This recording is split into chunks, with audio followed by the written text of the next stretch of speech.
Welcome on board Dipan Mehta, who's also joining in. Hi there, Dipan. Good to have you on board.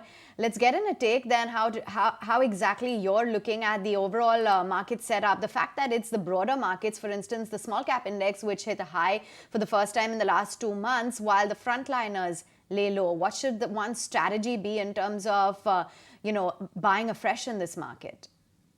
Good morning, and thank you for having me on your show. So we have been consistently cautious on the market, and clearly, I think market still continues to rally higher and higher, and valuations are getting even further stretched. So from that point of view, we don't want to deploy any further cash in the market. We are in the midst of an earnings season, and so far, largely the large companies have mildly disappointed, and nothing in the numbers suggests that we should be looking at paying a higher multiple for the same companies. In fact, growth rates have actually slightly declined over the past 2, 3 quarters, and valuations have remained pretty much high. So what we are seeing is the full flow of liquidity coming into the market, particularly from retail investors, and only that is driving stock prices higher, not so much fundamental or improvements in fundamentals. So we just want to be a bit cautious. Let's see how this earnings season plays out and look at buying only into corrections. But I must admit that I don't know what will cause a trigger, what trigger will cause this particular correction. Yeah, wondering that. And even if the correction comes, Dipan, I think the bigger point is how swiftly it's going to get bought into, because even if the corrections are deep, it's very short-lived. But anyway, that aside, Dipan, what is it that you've made of some of the heavyweight earnings so far? And I'm, specifically talking about HDFC Bank and Reliance, clearly failed to enthuse the street. That's right. I think no fresh discoveries in either of the two cases. And in HDFC Bank's case, there were many unusuals and one-times which kind of, vitiate the perfect operating picture per se. I think based on these results, you cannot really, put fresh money in these stocks. I think we all know the story. They are great long-term, compounding stocks, but a lot of it is there in the price at these levels. HDFC Bank, you could argue for a higher re-rating in terms of valuation multiples. But people would expect a higher growth rates, better clarity post-merger in order for them to start paying a higher PE or price to book multiple. And Reliance, I think, is pretty much fairly valued at this point of time. One needs a further clarity on value unlocking or maybe splitting of the company or listing of its subsidiary companies before you could say that the stock can rally even higher. So broadly, I think so far, whatever numbers we have seen from large cap companies, not just Reliance, HDFC, but the likes of TCS, HDFC Bank as well, there's nothing in these numbers which suggests that, even at these levels, they are great buys and, they can generally generate superior returns. At best, you can expect market linked returns or market related returns. Bunch of stocks which have been buzzing around, and specific I want to bring up the stock price of BSE, that's the Bombay Stock Exchange. Look what's happening there, because it's trading above all of its key DMAs. It's managed to advance for a fourth consecutive month now, and it's even surpassed the 3,000 rupee per share mark for the first time ever. And we were just mapping the history of its milestones from 1,000 to 2,000 to 3,000. It's been quickest the jump from 2K to 3K now. Dipan, any of these stock market related themes, including a stock like BSE, that you may keep on your radar? No, not really. As I said, I started by saying that we are cautious. So from that point of view, whether it's BSE or any other stocks, you just want to wait and watch. BSE in particular has done exceptionally well because finally, after years and years, we are seeing traction in the options volumes in the derivatives market. And in a way that has resulted in much improved sentiment. And now options are actually going to start contributing materially to the bottom line. And exchanges typically have very high operating leverage businesses. And whatever top line comes through, a large part of it flows to the bottom line, as will happen in the case of BSE, when options volume, and options and contribution from transaction charges from options start to accrue to the company. But in terms of exchanges, I would like to say that we are quite positive on MCX as well. A disclosure we and our clients are invested in it. And the reason for that is gold. I think, if you want to, if you miss the gold rally per se, then one way to play it would be through MCX, which is the largest exchange in India when it comes to precious metals. And they too have launched a lot of options, and those volumes also are scaling up very well. There are certain regulatory relaxations which they are expecting, like interoperability and increased participation of foreign portfolio investors. And as and when that happens, we can see options volume on MCX also moving significantly higher. And all the challenges of migrating from 63 Moons tech platform to TCS are now over and done with. So technology costs also will come down drastically. Valuation wise, I think MCX is cheaper than perhaps BSE and unlisted NSE stock as well. And just specifically looking at the gold and the other commodities like crude, how they are going up and increased volumes over there, I would feel that MCX certainly could outperform amongst all the three listed exchanges, or rather two listed exchanges and one unlisted one. All right, an ET Now alert at the bottom of your screen is a fairly sizable block deal that has taken place. So I'm just going to mark it. Delivery, 19.7 million shares. That's nearly 2.67% of their total equity that has just traded in a block deal. So we'll be watching out for the details of the buyers of that block deal later on. Do remember the stock of the last 6 months confined to a range of about 6%. A quick chart check then, Naresh. Delivery, if you track it. So continue to like the stock. It's been on radar in terms of the new listing names. So the stock has gone through that classical phase of correction. So it dropped from 650 where it listed all the way down to 300. Then went through almost 12 to 24 months of sideways consolidation.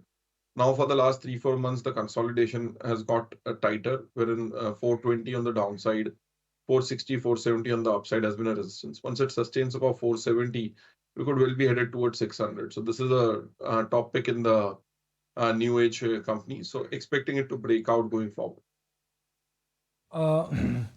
Dipan, for the longest time, I've always wondered about one sector, and that's logistics. India is growing, roads are getting better, everything needs wheels now to move.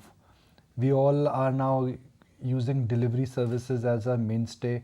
But with the exception of Blue Dart, if my memory serves me right, and TCI Express for a brief period of time, logistics as a sector, whether it is B2B, whether it is shipping, whether it is a stock like delivery, they've not created wealth. I mean, the economy is growing, it needs more logistics, but that sector just does not grow.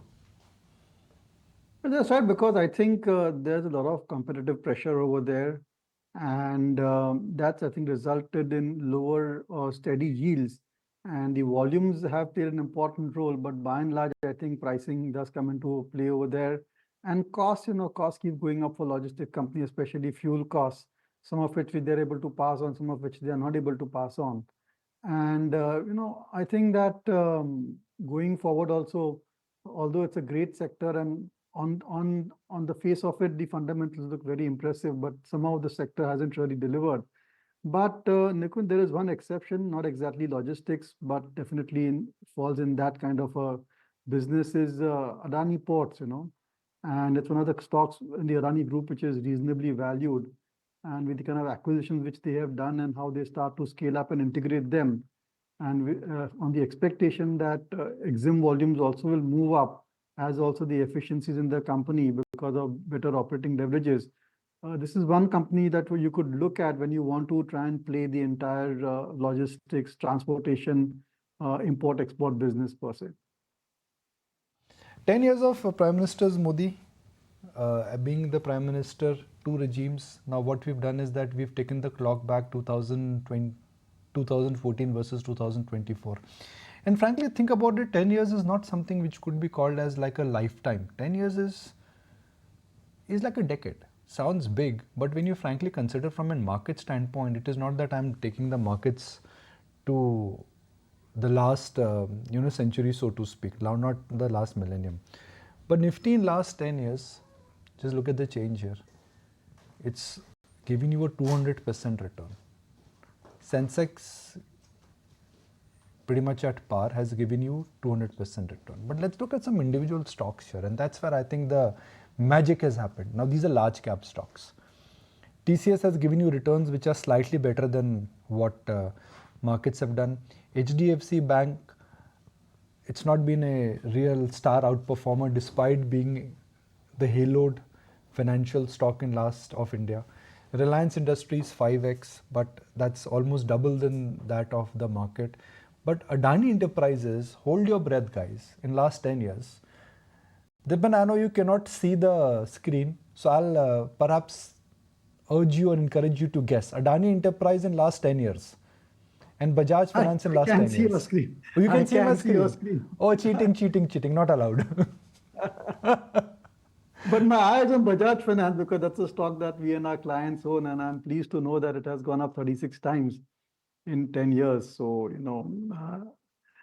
that's, a great company and clearly a winner of the last decade.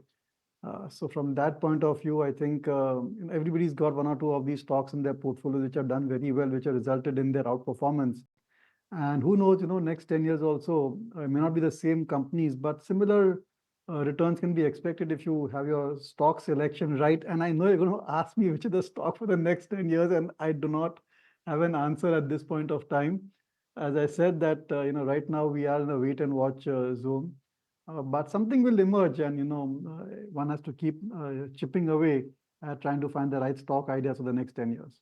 What could emerge? Let's understand. I mean, let's make a template here. Next 10 years, we will need more energy. We will consume more. We would be migrating to new sources of transportation, perhaps more in terms of technology. So if the template of where the demand and where the economy would move, you can pretty much spot your winners. That's the point I think we're always trying to bring out, that you always look at mega trends. When you look at mega trends, these are multi-year trends. And within that, if you identify even a mediocre company, you'll always make money. I think that is important. I mean, between 1995 and 2000, if you identified any IT company, even a mediocre company, it was almost like you hit a home run. 2003 to 2005, 2003 to 2008, you identified any commodity or for that matter, any power company, you hit a home run. 2020 onwards or 2020 from the COVID crash, if you said, okay, I'm going to buy PSUs, it didn't matter which defense stock you bought, whether it was HAL or whether it was BL or Mazgaon Shipyard or Kochi. What mattered is that you bought into PSUs, and those stocks have created extraordinary wealth. So what is that mega trend, Dipan, according to you, for next 3, 4, 5 years? I mean, 10 years, who knows what will happen to the world? But next 3, 5 years is where we can see. I think that next 3, 4 years, you need to have a bit of a contrarian play when it comes to software companies. And clearly, I think whatever is happening in US and global economy, things will stabilize. Geopolitics also will kind of settle down. And this entire AI wave could lead to higher and higher tech spends. We have seen more and more Indian software companies getting AI-related contracts. The total contract value or the order book that the IT companies are at present sitting on are at record levels. I think this is a new trend which we are seeing in software, that although the revenues are flat or just about mid double digit, the kind of order book they are sitting on is very high, which means that clients want to kind of book their resources. So when the tech spends come big time and when the projects are actually commissioned, implementation can take place fast.